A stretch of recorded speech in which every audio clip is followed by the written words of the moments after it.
घर में बेटे की शादी हुई थी। नई दुल्हन घर पर आ चुकी थी। घर में रिश्तेदारों का जमावड़ा था। ये अलग बात है कि सब लोग थके मांदे अपनी अपनी टोलियां बनाकर बातें कर रहे थे। शादी कैसी रही, नए समधी ने किस तरह से उनका स्वागत किया, शादी की व्यवस्था कैसी थी, दहेज क्या दिया, और अगर अंत में थोड़ा वक्त मिला तो बहू कैसी है। बस इन्हीं सब बातों पर चर्चाएं चल रही थी। घर की मालकिन मालती जी सबकी बातें सुन सुनकर फूलकर कुप्पा हुए जा रही थी। आखिर पूरी रिश्तेदारी में उनकी बेटे जैसा विवाह किसी का ना हुआ था। दहेज का सामान देख देख कर तो लोगों की आंखें फटी की फटी जा रही थी। भला इतना दहेज एक खेतिहर किसान ने दिया था। लोगों के गले से ये बात उतर नहीं रही थी। अरे भाई, इतना दहेज भला एक गांव में रहने वाला किसान कैसे दे सकता है? इसकी उम्मीद तो बिल्कुल नहीं थी। लगता है हमें भी अपने बेटों के लिए गांव में लड़कियां देखनी पड़ेंगी। हाँ, मुझे तो पहले लगा था कि जीजी ने कहाँ अपने बेटे को गांव में ब्याह दिया, कहाँ हमारा शहर का बाका नौजवान और कहाँ वो गांव की लड़की।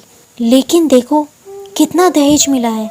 सच में जीजी के घाटे का सौदा नहीं रही मनोज की शादी। दहेज का दहेज आ गया और ये गांव की लड़की अब घर का सारा काम भी करेगी। हाँ, ये तो सही है, पर ये हुआ कैसे समझ में नहीं आया। उन लोगों की बात सुनकर मालती जी बोली, अरे क्यों बातें बनाए जा रहे हो तुम लोग? खेतिहर किसान से इतना दहेज निकलवाने के लिए समधन भी मालती जैसी चाहिए। क्या समझे थे वो लोग कि सस्ते में निपट जाएंगे? अच्छे से तेल उतारा है मैंने उन लोगों का। इतना दहेज भी समेट लिया और अब देखना उनकी बेटी से सारे घर के काम भी करवाऊंगी। अरे पर बहू तो बेटे के साथ नौकरी वाली जगह पर चली जाएगी ना। अरे ऐसे कैसे चली जाएगी? उसे तो यहीं रखूंगी। मेरे तो राज के दिन आ गए हैं अब। अरे बेटा पैदा किया है तो उसकी अच्छी खासी कीमत भी वसूलूंगी। सबके सामने डींगे हाँकती हुई मालती जी जोर जोर से हंसने लगी। उनकी ये बातें पास ही कमरे में बैठी नई दुल्हन सीमा के कानों में पड़ रही थी। सुन सुनकर उसका खून खौल रहा था, लेकिन बिल्कुल चुप थी। तभी उस कमरे में मनोज किसी काम से आया तो उसकी नज़रें अपने पति मनोज से टकराईं तो मनोज की नज़रें भी नीचे झुक गईं। रह रहकर उसे 2 दिन पहले का मंजर याद आ रहा था। उस दिन घर में मेहंदी की रस्म चल रही थी।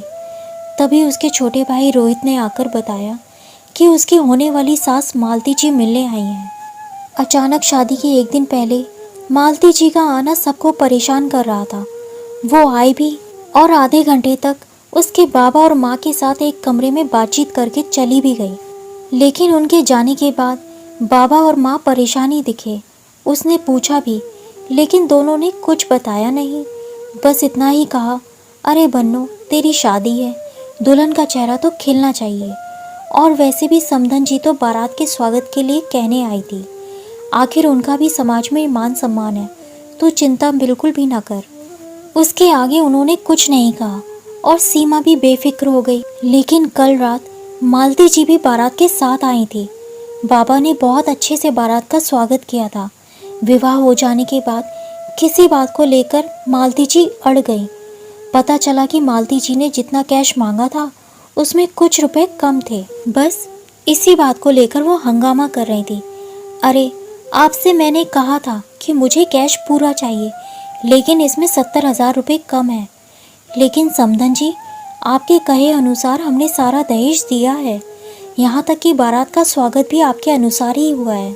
आपने 15 लाख रुपए मांगे थे, पर शादी का खर्चा, दहेज का खर्चा सब कुछ निकाल कर इतने ही रुपए बचे हैं।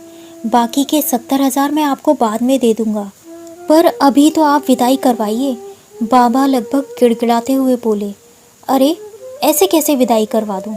अगर पैसे कम थे तो पहले बताना चाहिए था, शायद मैं बाराती वापस ले जाती। पर नहीं, आप तो बड़ी चालाक निकले समधी जी। विदाई के समय ये बात बताई आपने मुझे। और आपने क्या बताई? यह तो मैंने नोट गिन लिए। याद रखना, बेटे की माँ हूँ। उसे पैदा किया है मैंने, पाल पोस कर बड़ा किया है, पढ़ा लिखा कर इंजीनियर बनाया है। आज बड़े शहर में नौकरी करता है। उसकी पूरी कीमत वसूल करूँगी। मैंने अपना बेटा कोई सस्ते में नहीं दिया है आपको। मालती जी अभी भी अपनी धुन में ही कहे जा रहे थे और उधर बाबा हाथ जोड़े गिड़गिड़ा रहे थे। समधन जी समझिए, अब हम रिश्तेदार हैं, यूँ सबके सामने मेरा तमाशा तो मत कीजिए। 70,000 रुपये ही तो कम है, मैं आपको बाद में दे दूंगा। ये सारा बंदोबस्त मैंने किस तरह से किया है, कम से कम उसका तो सम्मान कीजिए। इस शादी को करने में मेरी ज़मीन तक। कहते कहते बाबा की नज़र सीमा की तरफ चली गई और वो चुप हो गए। पर सीमा को समझ में आ गया कि बाबा ने उसकी शादी के लिए अपनी ज़मीन बेच दी। उसकी आंखों में आंसू आ गए तो बाबा ने उसे इशारे से चुप रहने को कहा। मालती जी को अड़ा हुआ देखकर उसकी बुआ, चाचा और बहनों ने अपने पास से पैसे मिलाए और 70,000 पूरे किए। तब जाकर सीमा की विदाई हुई। पर उसी पल से सीमा के मन में मालती जी के लिए नफरत भर गई। तभी अचानक बाहर से मालती जी की आवाज़ आई, अरे ओ महारानी, आराम हो गया हो तो रसोई की रस्म भी आज ही करेंगे। जल्दी से तैयार होकर बाहर आ जा। थोड़ी देर बाद सीमा तैयार होकर आई तो सभी की आंखें उसी की तरफ थी। न सर पर पल्लू, न ही दुल्हन की तरह श्रृंगार। उसने सिंपल सा सूट पहन रखा था, बाल खुले हुए, माथे पर छोटी सी बिंदी, मांग में सिंदूर और हल्की ज्वेलरी। उसे देखते ही मालती जी चिल्लाते हुए बोली, अरे ओ महारानी, ये तेरे बाप का घर नहीं है, अपने आप को इस घर की मालकिन समझने लगी है क्या? ये कैसे तैयार होकर आई है? ज़रा दुल्हन की तरह ढंग से तैयार होकर आ। आते ही रंग दिखाने लगी है। भूल मत, मैं तेरी सास हूँ, तेरे पति की माँ।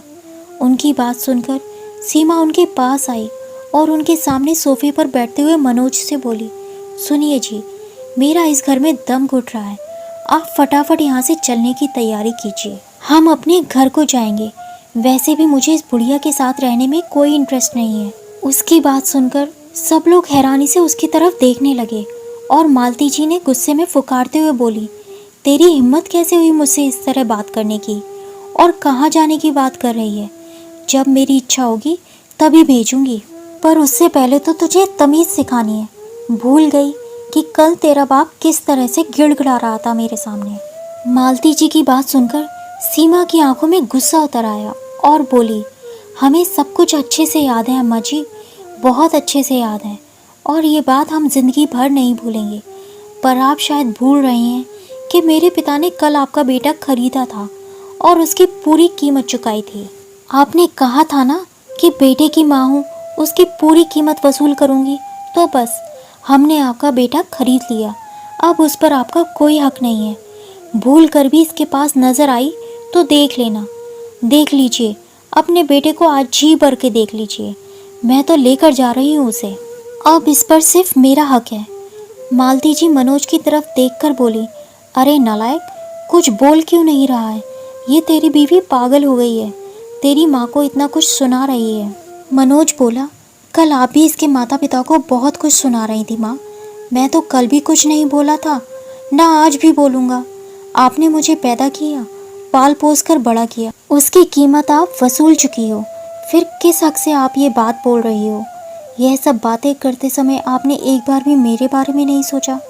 आपने तो मुझे अपनी ही नज़रों में गिरा दिया, अपने ही बेटे के साथ इतना बड़ा धोखा। फिर आप इतना हंगामा क्यों? मनोज की बात सुनकर मालती जी चुप हो गई।